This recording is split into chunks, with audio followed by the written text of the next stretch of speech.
चलिए तो बिहार में चुनावी हलचल के बीच कांग्रेस ने अपनी दूसरी सूची जारी कर दी है। 5 उम्मीदवारों की इस दूसरी सूची में 2 मुस्लिम उम्मीदवारों को भी कांग्रेस ने अपना उम्मीदवार बनाया है। नरकटियागंज से शाश्वत केदार पांडे को टिकट दिया गया है।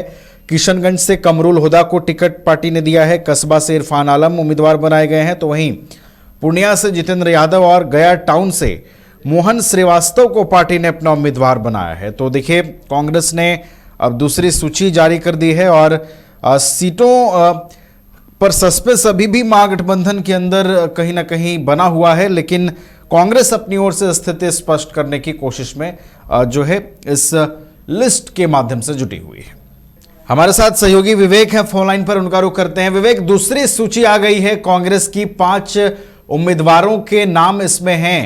विवेक, देखिए कांग्रेस जो है अब पूरी तरीके से कांग्रेस का जो माइंडसेट है चुनाव को लेकर वो अब अलग दिख रहा है। भले ही देखिए राजद ने आधिकारिक सूची जारी नहीं की है, लेकिन कांग्रेस ने दूसरी सूची जारी कर स्पष्ट कर दिया है कि हमारा विजन क्लियर है चुनाव को लेकर।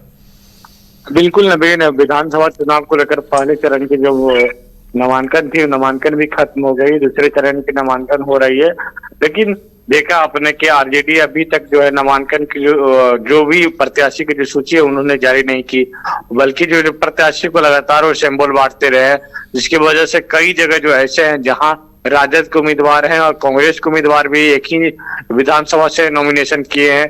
4-5 ऐसे विधानसभा जहां से राजद और कांग्रेस ने नॉमिनेशन किया। इसके साथ साथ जो है और आज जो कल देर रात जो कांग्रेस ने 5 लोगों की लिस्ट जारी कर दी है। गया टाउन से जो है मोहन श्रीवास्तव को उम्मीदवार बनाया गया है। तो ऐसे में कहीं ना कहीं कह सकते हैं कि गठबंधन में एक रार स्थिति पैदा हो गया है और गठबंधन टूटने के कगार पे। कल नहीं देखा कि आपने कि कांग्रेस के कई नेताओं ने प्रेस कॉन्फ्रेंस कर कांग्रेस के प्रदेश नेतृत्व और जो प्रभारी हैं कृष्णा लवरून पर सवाल खड़ा किया कि जो ये लोग जो है टिकट बेच रहे हैं, पैसा लेकर टिकट बांट रहे हैं और कार्यकर्ताओं का वैल्यू नहीं दे रहे। तो ऐसे में कह सकते हैं कि कांग्रेस के अंदर भी अंतरकला देखने को मिल रहा है और गठबंधन के अंदर भी अंतरकला खुलकर जो है सामने आ गया है। घोसी विधानसभा से जहां भाकपा माले के उम्मीदवार है वो विधायक थे रामबली यादव वहां से चुनाव लड़ रहे हैं। वहीं राजद की ओर से जो है ये राहुल शर्मा को उम्मीदवार बनाया गया है। तो ऐसे में कहीं ना कहीं स्थितियां जो है गठबंधन के अंदर, महागठबंधन के अंदर जो साफ नजर आता है, दिख रहा है कि महागठबंधन के अंदर कुछ भी ठीक नहीं है। मुकेश सहनी जो कल तक डिप्टी सीएम का डिमांड कर रहे थे वो आज साइलेंट पड़े हुए। मुकेश सहनी ने चुनाव लड़ने से इनकार कर दिया। तो ऐसे में अब देखने वाली बात यह होगी कि चुनाव के बाद जो नतीजे आते हैं वो नतीजे के बाद क्या स्थिति होती है, क्या गठबंधन जो है पूरी तरीके से बिखर जाता है, इसका फायदा क्या बीजेपी को मिलता है, बीजेपी क्या फिर से बिहार में एनडीए की सरकार बना पाती है, तो यह देखने वाली बात होगी। जी नवीन।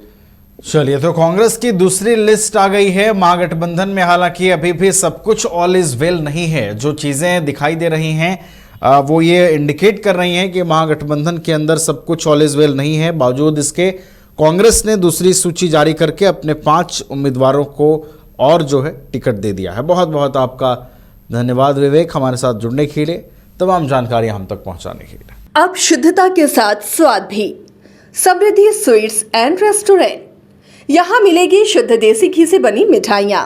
मल्टी कुजिन रेस्टोरेंट में उठाइए परिवार और दोस्तों के साथ लजीज व्यंजन का लुत्फ। केक, पेस्ट्रीज और बेकरी आइटम्स भी हैं लाजवाब। रांची के हरमू रोड में मिलेगा आपको शुद्धता के साथ स्वाद। तो देर किस बात की, आइए समृद्धि स्वीट्स एंड रेस्टोरेंट। मिठास भी शुद्ध और स्वाद भी यादगार।